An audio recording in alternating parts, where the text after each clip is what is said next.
Welcome to Enlightened Connections, where we explore intuition, animal communication, healing, consciousness, and the deeper wisdom that connects us all. I'm your host, Lisa Aston Michael. Please follow the podcast so you don't miss future episodes.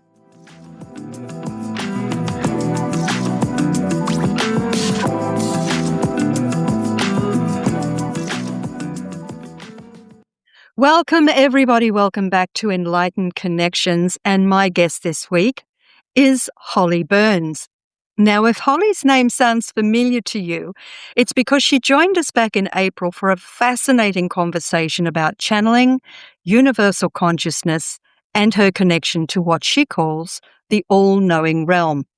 But today, we're exploring a different side of her work, her passion for helping animals heal, thrive, and communicate their needs. Now, in this return appearance, Holly shares how a deeply personal journey with her own horse, Lana, led her into the world of equine healing and hoof rehabilitation. After years of searching for answers to her horse's chronic lameness, Holly discovered the work of hoof care researcher Linda Harris and the principles of anatomically correct hoof trimming. Applying these methods herself, she witnessed a remarkable transformation in Lana's health and mobility, eventually returning her to demanding trail rides that many believed would not be possible. So today, Holly helps horse owners better understand hoof health, soundness, and the often overlooked physical and emotional factors that affect an animal's well-being. Alongside her work with horses, she offers intuitive wellness readings for animals, connecting with what she describes as an animal's higher self to gain insights into their needs, experiences, and well-being. Holly is passionate about helping people better understand the animals in their lives and believes they have much to teach us about healing, communication, and connection. Welcome back, Holly. Thank you. It's so fun to be back. This part two. I've been excited about it since we planned it. Yeah, it's great to have you back. I've been wanting to chat to you about this for quite some time. So let's begin at the beginning. Tell us about Lana and tell us about the challenges that first sent you searching for answers about hoof health and soundness. Okay. Well, I got Lana when she was 3 years old in the year 2000. And I brought her home to my farm after I owned her for like 9 months. I had to get my pasture planted and get my grass growing. And as soon as my farm was ready for her, I brought her home. And that meant she had to switch farriers. And I didn't know anything about this. This was my first horse I ever owned. I had never supervised horses being trimmed before because I had just been taking lessons on lesson horses for the 5 years before I purchased Lana. And so I didn't know anything about anything. Now I've talked to hundreds of people across the planet, and we have over 10,000 people in a Facebook group all about the anatomically correct foot, and it's rampant all over the world. So anyway, I didn't know anything about that though. I just knew that when I brought my horse home in the year 2000, it was by 2003. So I had her at home a year or two. She just suddenly stopped. When I got on her, she'd walk, but when I asked her to trot, she would just stop and plant all 4 feet. And so I was really, really worried about her when she did this. I was riding in an indoor arena in the wintertime in a nearby horse farm that lets people ride in the indoor. So I called the vet out, and he came out right away to come and look at her and see what was going on. And all the vets through the years, the vets always just said the same thing. Oh, she's got contracted heels. Okay. I didn't even know what that was. And then he was like, well, here's a prescriptive shoeing thing you can give your trimmer. He called it farrier, but give your farrier prescriptive shoeing. And so he had this very particular angles to trim her at and to put these egg bar shoes on with pads underneath. Band-aid after Band-aid after Band-aid. And I didn't know any of that at the time. I just thought, okay, well, I'm just nurturing my horse and making sure she feels better. And so with the help of a chiropractor in the following spring and keeping shoes on her consistently then in the summertime, I got her back to going again. I didn't really know what was going on with her. I always wondered for over 15 years, is it her body or is it her feet? What's going on? Is it the knee? Is it the shoulder? Practitioners would check on her feet and say, "Oh, well, it's not her feet." Okay. Yeah, I tested her with the hoof tester. She doesn't have any problems with her feet. I would have practitioners tell me this. I hired everybody. Along the way in the last 20 years, some gurus and teachers have been teaching these things. And it's been filtering down to the farrier schools across the globe. And this is what most of them are doing. Trim to the Okay. widest part of the frog. File that right down to the widest part of the frog. And you bring the walls down to that. If you do that, you are eliminating the back 30% of the foot over time. The horse's foot is like a tennis shoe over top of their real foot. Inside, they have a real entire foot inside the hard capsule. And most people don't understand that. And so if you trim away the outside capsule and make it too small, the inner anatomy gets smushed, just like when somebody forced you to bring you a pair of tennis shoes, it's 2 sizes too small, makes you put them on and walk around them 24 hours a day. That's what they have to go through. Wow. Oh, I know. So poor Lana basically broke down and she's just like, I can't do it anymore, Mom. I didn't know what to do. I had no idea what was even wrong with her. And at that time, I was going through the worst part of my journey as well. So I found this woman named Jamie that starts talking about this lady named Linda in Kansas.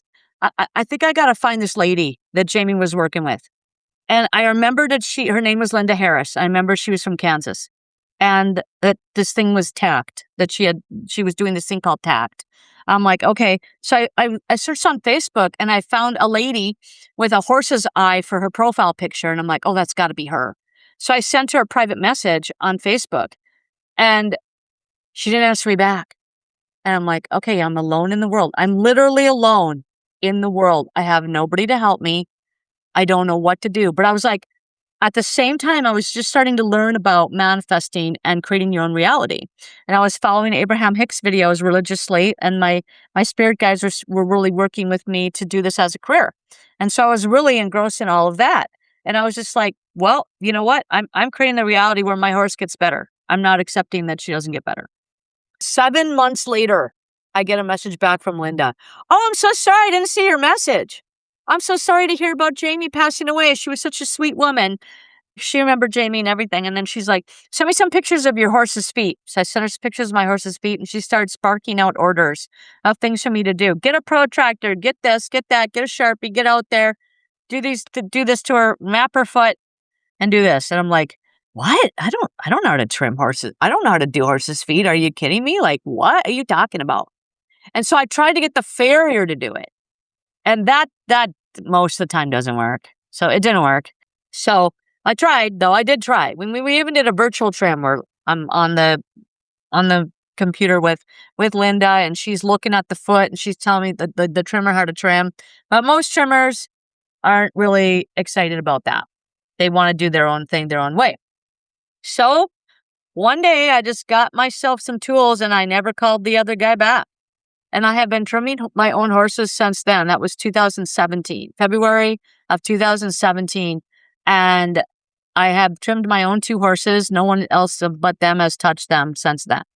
And now I love it. I do their own feet and I help other people learn how to do. And I'm happy to work with trimmers. If people have a professional trimmer and they want to work with their trimmer, that's great. The more trimmers that know about TACT, the better. So I'm totally open to all that. I've done it all. I've worked with Amish trimmers in other states. I've worked with people across the world. And so anyway, so with Lana, I got her back rideable, but there were still some things we didn't know yet at the time that our research, the people in the cooperative of the TACT, the Anatomically Correct Trim Cooperative, didn't know yet about binding up the foot. We didn't know all the information about the back part of the foot that I was just telling you at the beginning of the session. So it took us another 2-3 years to figure that out. And then it took me another 2 years to figure out what Lana really needed. She was very stoic and she couldn't talk to me verbally, and just walk up and say, Mom, this, she just like telling me my feet hurt. And I'm like, okay, but what part? What do I do to them? So it took me a while. But I figured it out. I finally figured it out. And then she came back better and better, better. And we ended up going back on our 10-day trail ride and she killed it. She didn't take one lame step the entire ride. 25 years old.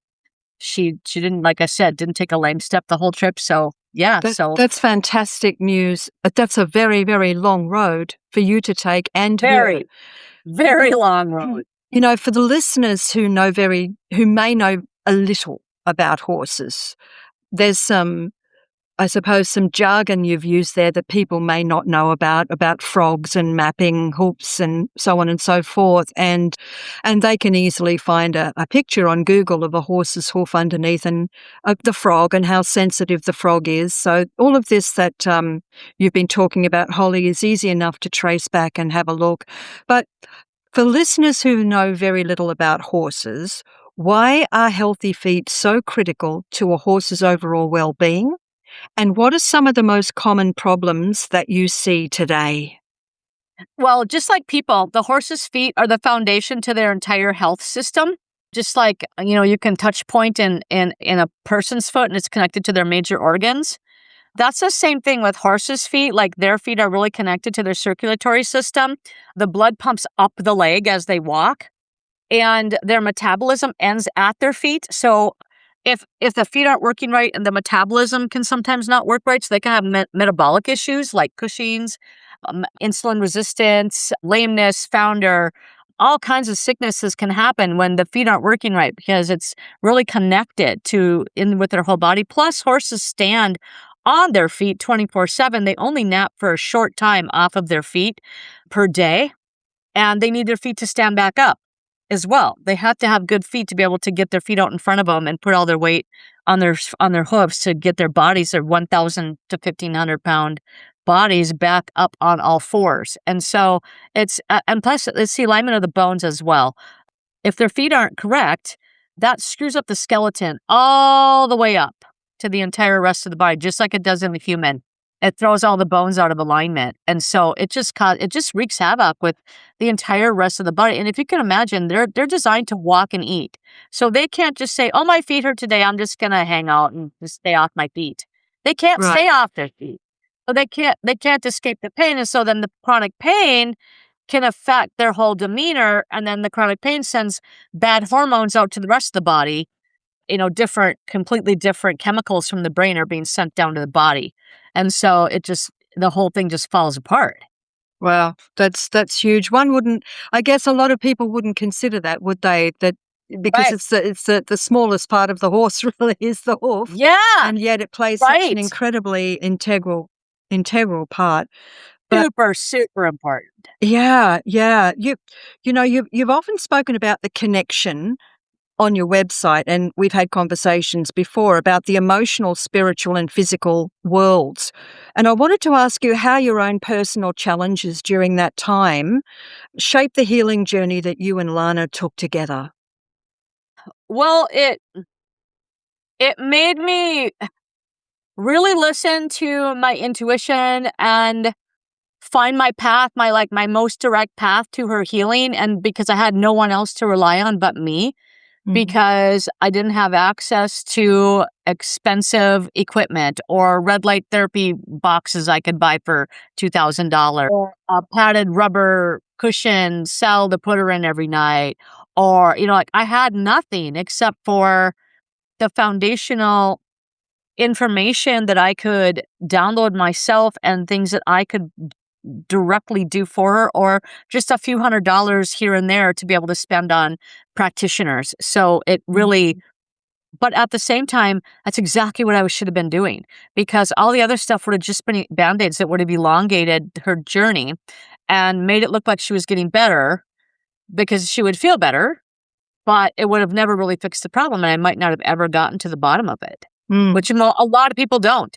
A lot of people spend their whole lives with their animals, never getting to the bottom of exactly what's going on. I see that so much with dogs and cats as well, where people are kind of barking up the wrong trees and not really finding the root. So it taught me how important it is to get to the very root of the health issues going on with our animals.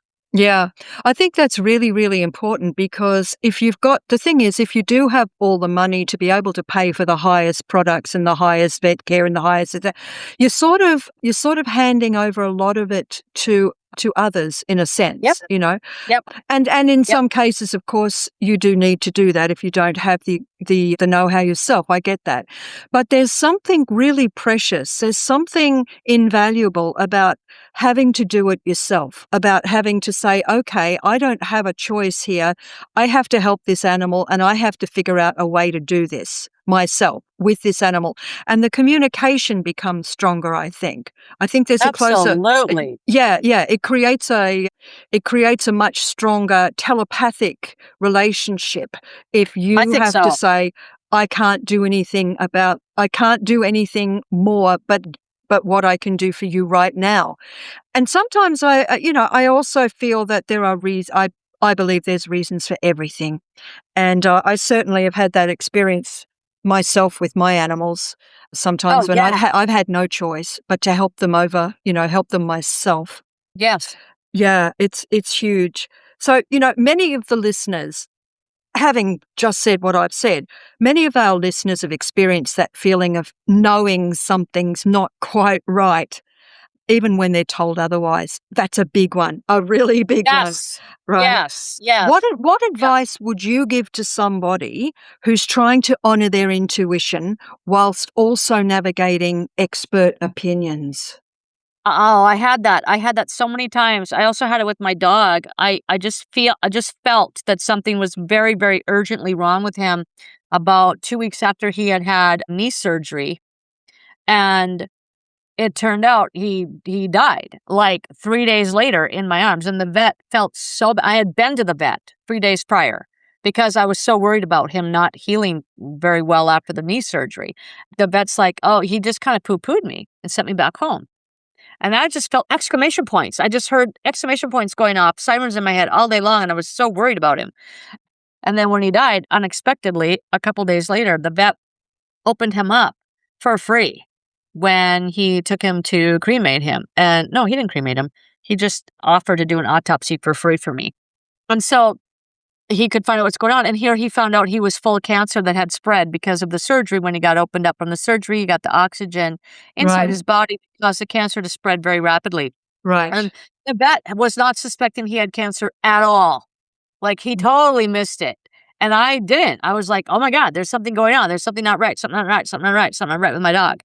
And so, we have to always trust that because that's your higher self talking to you. And and also now the all-knowing realm is saying, "Now, all of you listeners understand that every situation has its own path. And so sometimes we're supposed to be led to the healing and to keep our animals here, and sometimes we're not. Sometimes it's time for the animal to leave. And so don't feel bad if you don't find that answer and that animal leaves this plane because of that. It's okay." And so, but you have to understand that it's all chosen pathways, and the animals do also have their little meetings and discuss if they're going to stay or go. Mm, And so, trust our intuition and do the best that you can, and take the lessons that you're supposed to individually learn from that particular experience in your journey. That's all we can do. But yeah. definitely listen to it, and try to do everything you can. Yeah, yeah. That's very, very good advice there.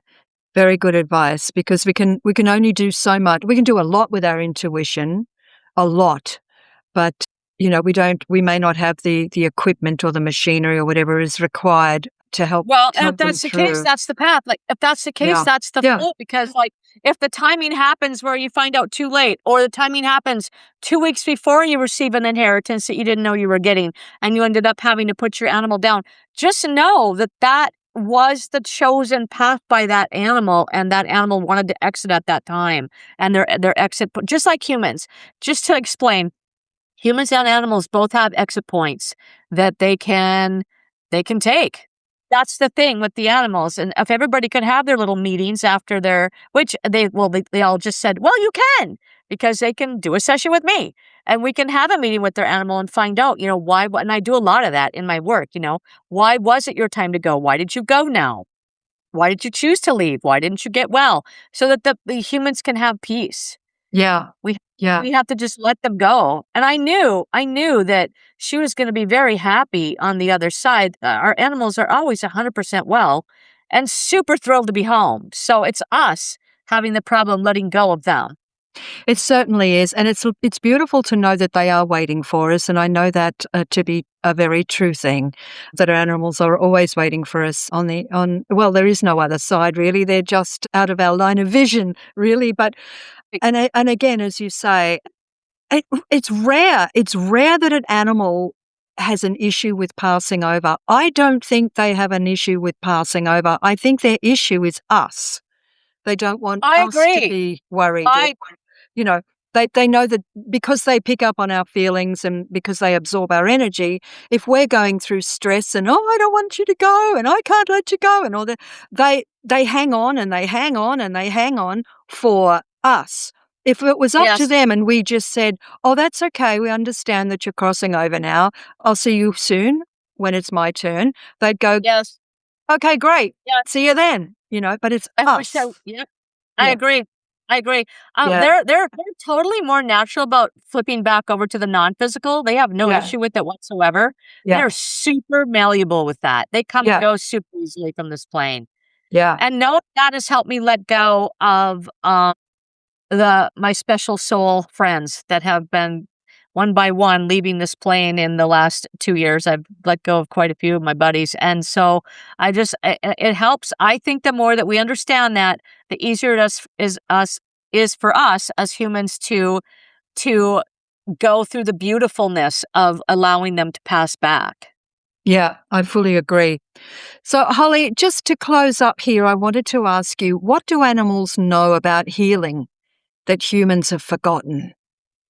Well, they hmm, I'm asking them.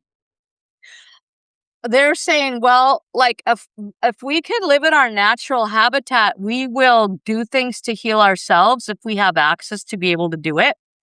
And humans have lost the touch of that to be able to be one with the earth. Cause like my cat's showing me, like when I would go outside and eat grass and that was to fix his tummy ache.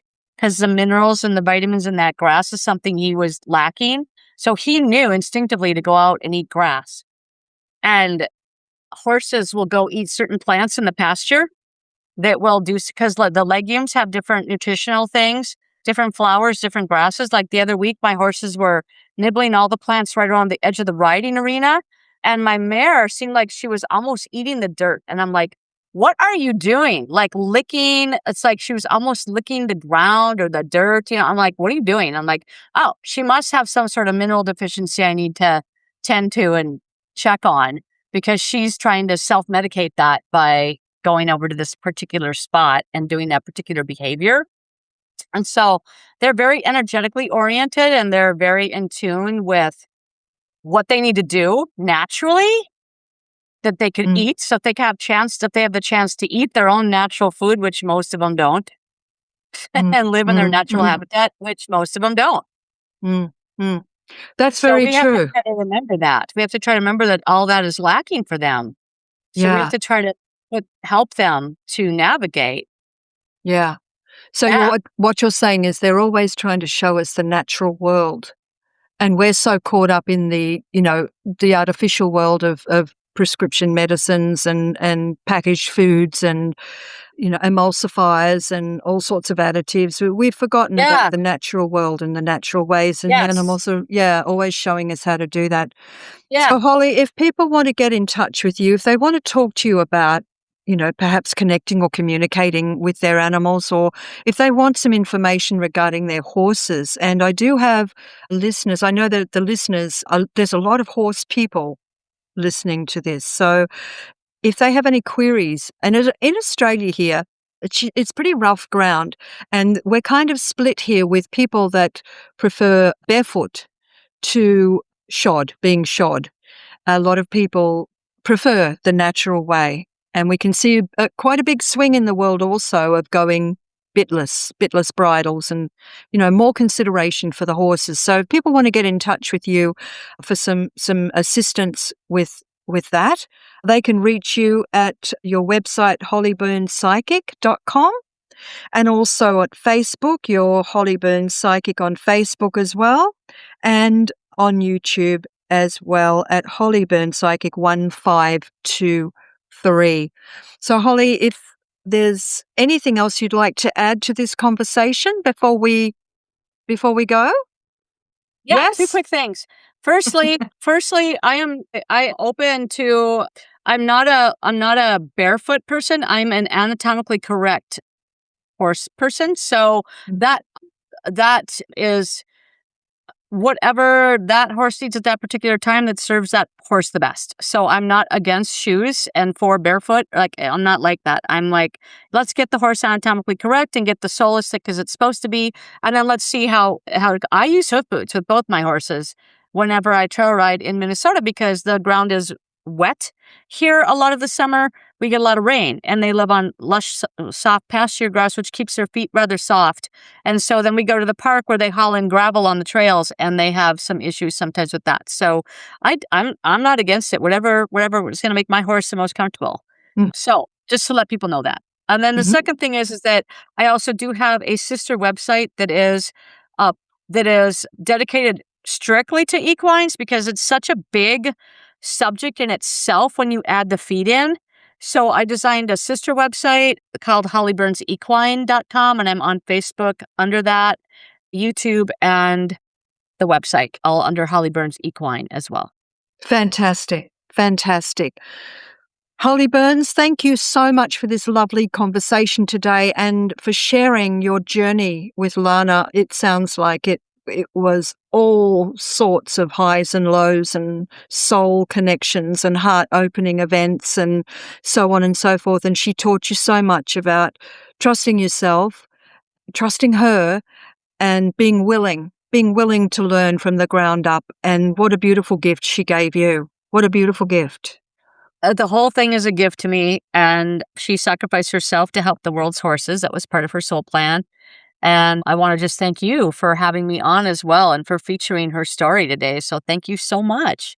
It's a pleasure. I always love to chat about our beautiful equine friends and the journey that they take us on and what they teach us. It just seems to me such a gift. Holly, thank you so much. Thank you so much. And all the very, very best to you.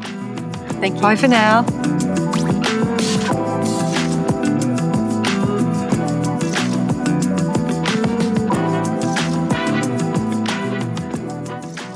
Thank you for being here and for listening to Enlightened Connections.